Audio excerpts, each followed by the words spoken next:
रात के 1 बज रहे थे। बारिश रुकने का नाम नहीं ले रही थी। अंधेरे के सन्नाटों के बीच बादल रह रहकर गरज रहे थे। बीच बीच में बिजली चमकती, तभी आसपास की चीज़ें साफ दिखाई दे रही थी, नहीं तो अपना हाथ भी दिखाई नहीं दे रहा था। स्टेशन के बाहर समीर अपनी टैक्सी में बैठा सवारी का इंतज़ार कर रहा था।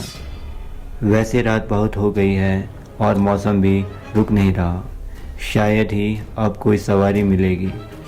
समीर ख्यालों में खोया खुद से बातें कर रहा था। कुछ देर बाद जोर की बिजली चमकी तो वो ख्यालों से बाहर आया तो देखा बाहर विंडो में एक सुंदर सी 22-24 साल की लड़की नॉक कर रही है। समीर की नज़र ही नहीं हट रही थी। तभी लड़की ने समीर को एक एड्रेस पे चलने को कहा। मैडम, जहां आपने जाना है वो जगह बहुत दूर है और रात का वक्त मैं 500 रुपये लूँगा। या तो सुबह होने का इंतज़ार करें और दूसरी गाड़ी में 200 रुपये में जा सकते हो।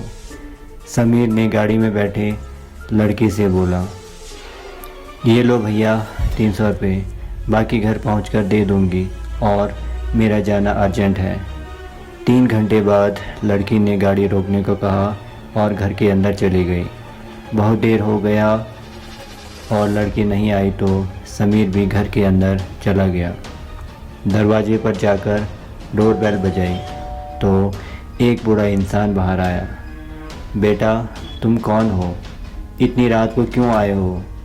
बूढ़े इंसान के सवाल का जवाब देते हुए समीर बोला, जी अंकल, थोड़ी देर पहले एक लड़की को स्टेशन से लेकर आया हूँ और आधा किराया बाकी रह गया था तो उसे लेने आया हूँ। बहुत टाइम हो गया, मैडम बाहर नहीं आई। यहाँ तो मैं अकेला रहता हूँ बेटा, यहाँ कोई लड़की नहीं आई। यह सुनकर समीर को अजीब लगने लगा। मेरी बेटी को मरे हुए 5 साल हो गए हैं। इतना सुनते ही समीर ने पीछे देखे बिना सीधा जाकर गाड़ी में बैठ गया। जैसे ही गाड़ी आगे बढ़ा था उसकी नज़र सीट पर पड़ी जहाँ पर लड़की बैठी हुई थी। वहाँ पर 200 रुपये पड़े हुए थे। समीर ने डरते हुए नोटों पर हाथ लगाया। नोट असली थे।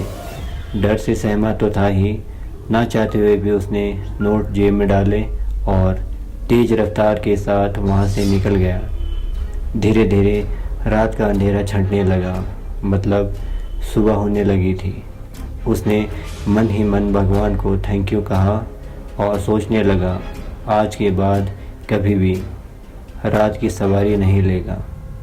आप लोगों को कहानी अच्छी लगी हो तो ज़रूर शेयर करें और प्लीज़ सब्सक्राइब करें और आने वाली मेरी अगली कहानी का इंतज़ार करें।